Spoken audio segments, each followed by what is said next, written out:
YouTube చూస్తున్న వీక్షకులకు నమస్కారం. నేడు చాలామందిలో రెస్పిరేటరీ సమస్యలు చూస్తున్నాం. ఈ యొక్క రెస్పిరేటరీ ప్రాబ్లంకు జస్టిసియా అనే మందు చాలా బాగా పనిచేస్తుంటుంది. ఈ జస్టిసియా అనే మదర్ టించర్ను ఎలాంటి లక్షణాలప్పుడు వాడుకుంటే ఉపయోగపడుతుందో ఒకసారి తెలుసుకునే ప్రయత్నం చేద్దాం. సాధారణంగా కాఫ్ అనేది ఎక్కువగా వస్తూ కాఫ్ తగ్గకుండా ఎక్కువ రోజులుండి బాధిస్తున్న సందర్భాల్లో, అలాగే ఈ యొక్క దగ్గుతో పాటుగా కళ్ళ నుంచి నీరు కారడం, అలాగే ముక్కు నుంచి కూడా నీరు కారడం, తుమ్ములు అనేటివి ఆగకుండా రావడం, అలాగే ఈ దగ్గు అనేది చాలా రోజులు ఉండడం వల్ల గొంతు యొక్క నొప్పి రావడం, గొంతు నుంచి మాట కూడా సరిగా రాకుండా జీరపోవడం అనేది చూస్తుంటాం.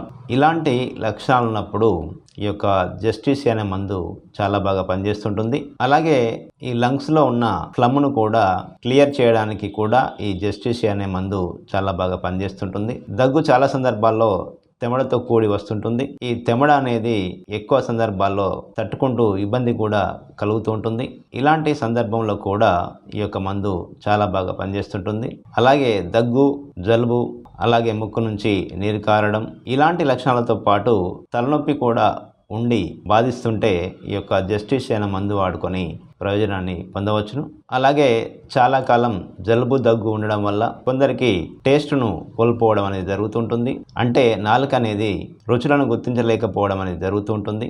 అలాంటి సందర్భంలో కూడా ఈ యొక్క మందు చాలా బాగా పనిచేస్తుంటుంది. అలాగే కొందరికి దీర్ఘకాలికంగా జలుబు అనేది ఉండడం వల్ల, అలాగే ఈ యొక్క కాఫ్ లాంటి సమస్యలు కూడా ఉండడం వల్ల స్మెల్స్ కూడా లాస్ అవ్వడం జరుగుతుంటుంది. ఇలా సరిగా వాసనలు కూడా గుర్తించలేని సందర్భంలో కూడా ఈ యొక్క మందు చాలా బాగా పనిచేస్తుంటుంది. ఎప్పుడైతే దీర్ఘకాలికంగా జలుబుతో బాధపడుతూ, దగ్గుతో బాధపడుతూ స్మెల్ అండ్ టేస్ట్ని కూడా కోల్పోతుంటామో ఆ సందర్భాల్లో ఈ యొక్క మందును వాడుకొని ప్రయోజనాన్ని పొందవచ్చును. సాధారణంగా వీరికి దగ్గు కానీ, జలుబు కానీ క్లోజ్డ్ రూమ్లో ఉన్నప్పుడు ఎక్కువగా అనిపిస్తుంటుంది. కొద్దిగా బయటికి వెళ్ళి గాలి ఉన్న ప్రదేశంలో ఉన్నట్లయితే ఈ యొక్క సమస్య అనేది తగ్గినట్లుగా అనిపిస్తుంటుంది. ఏ లక్షణాన్ని బట్టి కూడా ఈ యొక్క మందును వాడుకొని ప్రయోజనాన్ని పొందవచ్చును.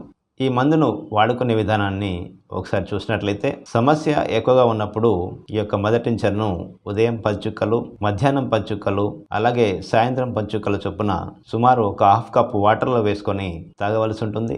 సమస్య అనేది ఎక్కువ రోజుల నుంచి బాధిస్తున్నప్పుడు సమస్య తగ్గే వరకు ఈ మందును వాడుకోవాల్సి ఉంటుంది. ఎప్పుడైతే సమస్య అనేది తగ్గుతుందో వెంటనే మందును ఆపేయాల్సి ఉంటుంది. ఇలా సమస్య తీవ్రతను బట్టి ఈ మందును ఒక 2-3 వారాల పాటు వాడుకోవాల్సి ఉంటుంది. ఇలా వాడుకున్నట్లయితే ఈ సమస్య అనేది త్వరగా తగ్గుముఖం పడుతుంది. మరి యొక్క ఆరోగ్య సమస్య గురించి వచ్చే ఎపిసోడ్లో తెలుసుకునే ప్రయత్నం చేద్దాం. నమస్కారం.